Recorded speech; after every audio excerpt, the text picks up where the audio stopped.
Good morning. I have just a very factual question, and sorry so if you told it, but I didn't really understood. Also, it's for both of you about the Ottoman map. At what time the Latin characters, the place names in Latin characters were added to the Ottoman map? Was it at the beginning of the making of this map or later? Could you explain that, please? Yes.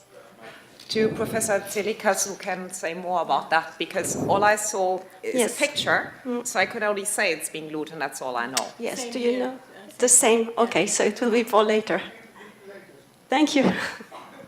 I had the same question as you.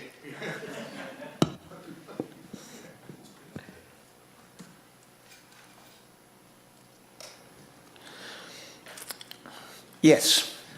This is a general question for Professor Astengo. I was struck by the fact that he thought that Hortolan tradition continued because of the lack of color in printed maps. The richness of the production of manuscript charts and maps is striking in the period of printed material. I think it was a question of color. Well, not only that, there was still a class of, let's say, wealthy buyers that they want to have something individual, something original, you see. Even manuscript books continue to be produced, manuscript illuminated books after the printing techniques was discovered, because there was still, let's say, a market for that. And also Portolan charts. The printed maps or charts could not compete with the coloring, the illumination of this unique object. That was probably the reason. Little by little, the high price put them out of the market, of course. But thank you.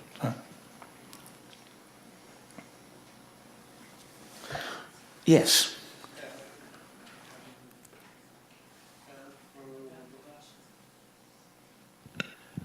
For Professor Astengo,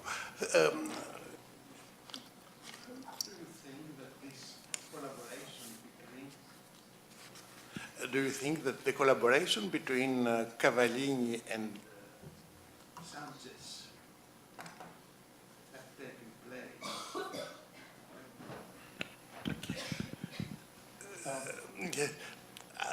If I understand well, both Cavallini was in Italy and Sanchez in Spain.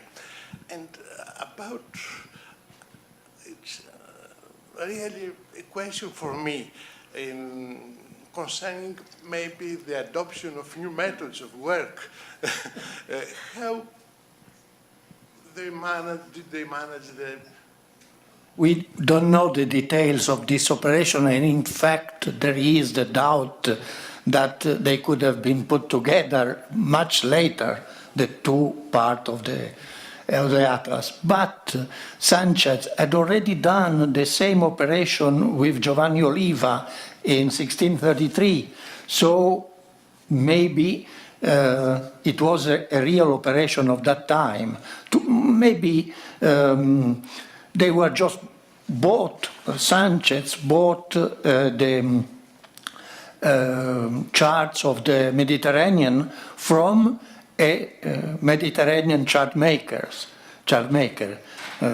Probably there was the feeling that they were much more accurate than those produced far away. This might be the reason, you see. But we have two examples, Sanchez with Oliva and Sanchez with Cavallini.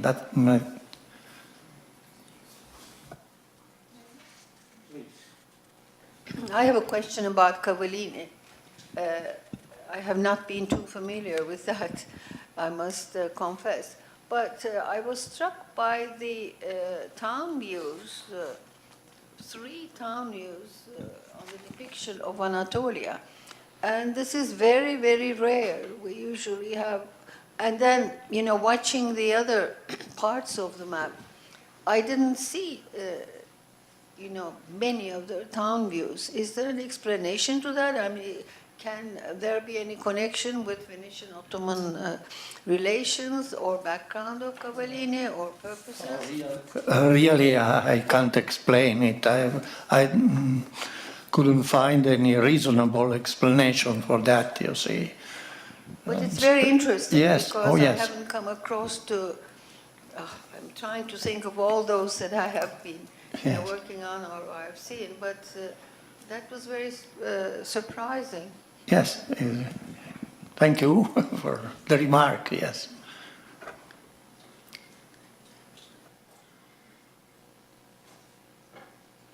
Anything else? Yes.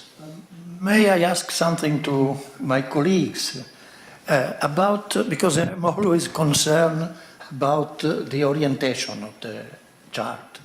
And this oblique grid, this might be related to the fact that they use as a model an old-fashioned chart of the Mediterranean, but they were fully aware that it was not correctly oriented.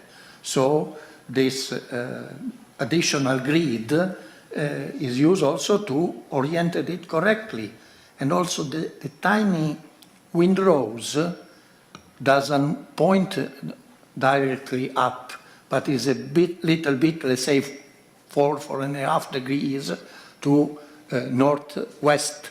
So probably the chart maker was fully aware that there was a distortion on the model. Is that? Certainly the tilting of the Mediterranean, there was totally, it was on purpose. It was not a mistake. And my understanding, since I didn't know the prehistory of that, was it's only a practical solution to get the Mediterranean onto sheets of paper so you can take it on a ship with you. So it was a question of economy of the instrument. But what you tell me now is that this is actually an erroneous earlier way. So they reused the mistake to make the instrument practical. Yes. Now, thank you for when you showed those two maps. You had this one picture with the tilting, yes. And I thought, like, wow. So this is an older phenomenon. Yeah. Same here. I mean, I wasn't before your talk. I wasn't aware of that. This is actually a problem for the map makers, and yes. Seeing that on this chart in the Ioannou Foundation and with the, longitudes and latitudes, trying to correct perhaps yes. That yes. Mistake. Yes, yeah. Sure. Because if you mark the latitude, yeah. then you have to you have to make the two extremity of exactly. Match. Yeah. Yes. Yeah. Okay. Thank you. That was more or less the same question. So you are happy, you are satisfied.